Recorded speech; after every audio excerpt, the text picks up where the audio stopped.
Olá, meus queridos irmãos e minhas queridas irmãs, bom dia! Hoje é domingo, dia 13 de novembro, e nós estamos aqui para continuar estudando a nossa lição que fala sobre a esperança do Novo Testamento.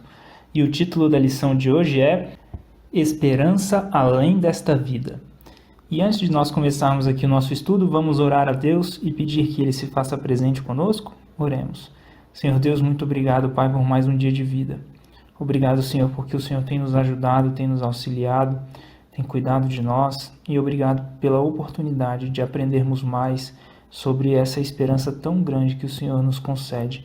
Ela custou um preço muito caro, que foi o sacrifício de Cristo, e que nós possamos valorizar isso que o Senhor nos deu e também estender isso às outras pessoas, que o Senhor derrame nos nossos corações o amor pelas outras pessoas, e que o Senhor nos dê sabedoria para ajudá-las da melhor maneira possível. Tudo isso, Senhor, nós pedimos junto com o perdão dos nossos pecados, e que o Senhor venha, através do Teu Espírito Santo agora, nos ensinar. Nós suplicamos humildemente em nome de Jesus. Amém. Bom, queridos irmãos e queridas irmãs, a lição diz o seguinte para nós.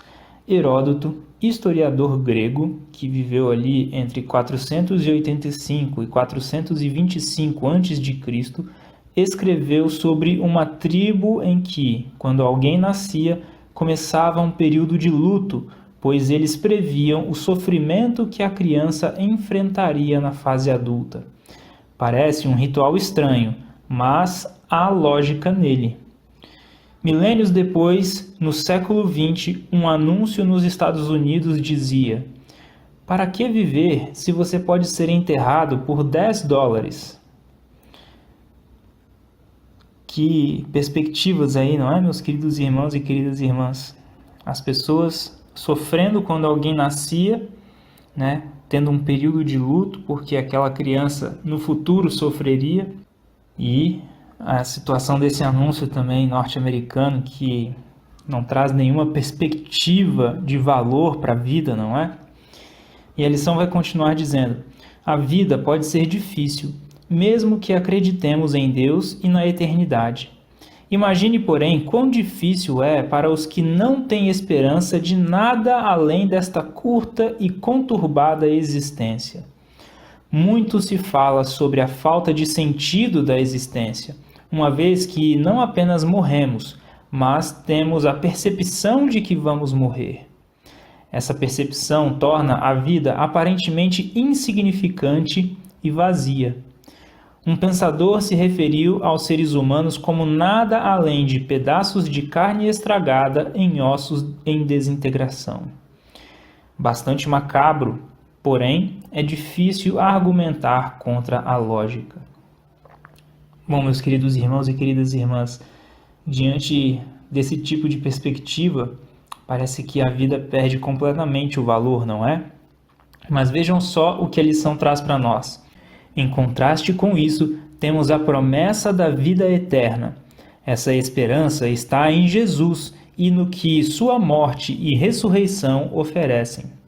Caso contrário, o que nos resta? Hein, meu querido irmão, minha querida irmã, fica a pergunta aqui. Caso contrário, o que nos resta?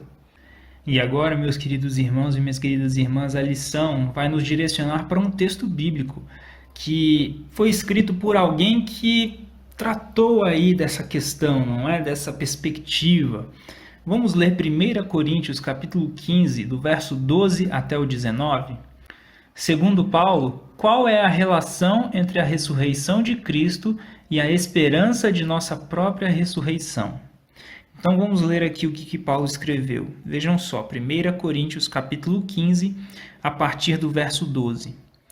Ora, se é corrente pregar que Cristo ressuscitou dentre os mortos, como, pois, afirmam alguns dentre vós que não há ressurreição de mortos? E se não há ressurreição de mortos, então Cristo não ressuscitou. E se Cristo não ressuscitou, é vã a nossa pregação e vã a vossa fé.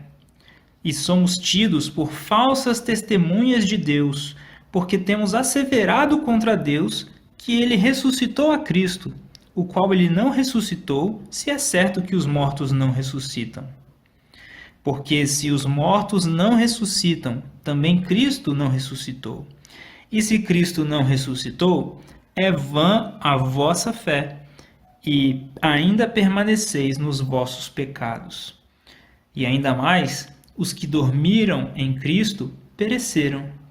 Se nossa esperança em Cristo se limita apenas a esta vida, somos os mais infelizes de todos os homens. Vejam só, meus queridos irmãos e minhas queridas irmãs, as palavras de Paulo aqui. Palavras fortes com relação a pessoas que não acreditavam na ressurreição, que não acreditavam que Cristo havia ressuscitado. E ele vai falar aqui, se Jesus então não ressuscitou, se não existe ressurreição, nós somos mentirosos, porque estamos falando que Deus ressuscitou Jesus, quando ele não ressuscitou, quando ele não fez isso. E ainda mais ele fala assim, se Jesus não ressuscitou, é vã a nossa pregação, não vale de nada aquilo que nós estamos fazendo para pregar o Evangelho, e também a fé de vocês é vã, porque vocês ainda estão com os seus pecados pesando como condenação sobre vocês. Vejam só. E aí a lição vai dizer o seguinte para nós aqui. Paulo foi muito claro. Nossa ressurreição está ligada à ressurreição de Cristo. E se os mortos não ressuscitam, significa que Cristo não ressuscitou. E se Cristo não ressuscitou, o que ocorre?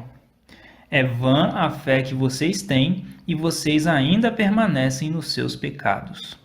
Em outras palavras, quando morremos, permanecemos mortos para sempre. E, portanto, tudo isso é sem sentido. Paulo afirmou em 1 Coríntios capítulo 15, verso 32. O mesmo capítulo aqui, só que agora o verso 32. Se os mortos não ressuscitam, comamos e bebamos, porque amanhã morreremos.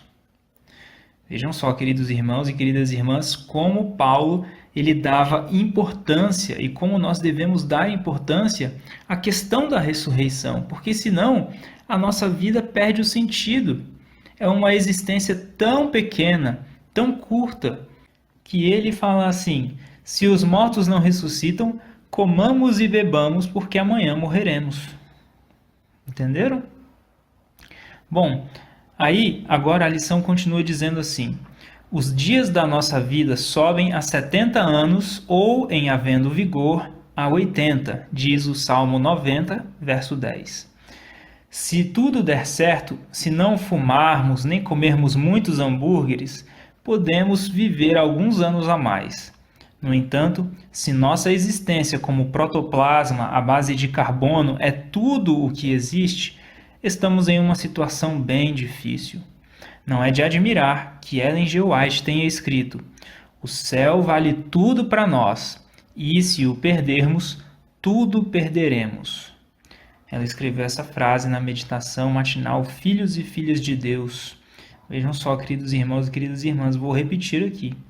O céu vale tudo para nós, e se o perdermos, tudo perderemos. E a lição finaliza aqui com uma reflexão. Nossa esperança é preciosa. Por que devemos preservá-la? Pela graça de Deus. Queridos irmãos e queridas irmãs, essa esperança dá sentido à nossa vida. Essa esperança nos move não somente a acreditarmos em um futuro melhor para nós, mas também para os nossos queridos, para as nossas famílias, um futuro onde não haverá sofrimento, morte, pranto ou dor. E isso não quer dizer que nós não devamos trabalhar para que esse nosso presente também seja algo bom. No entanto, querido irmão, querida irmã, o destino final, a parada final para cada um de nós não é a sepultura como muitas pessoas podem enxergar. Deus tem algo muito melhor preparado. E enquanto nós estamos aqui, precisamos espalhar essa mensagem e salvar junto com Cristo, trabalhar junto com Cristo pela salvação das pessoas. Precisamos trabalhar junto com Cristo pela salvação das pessoas, para que elas também tenham esse futuro maravilhoso que Deus está preparando para cada uma delas. Não é?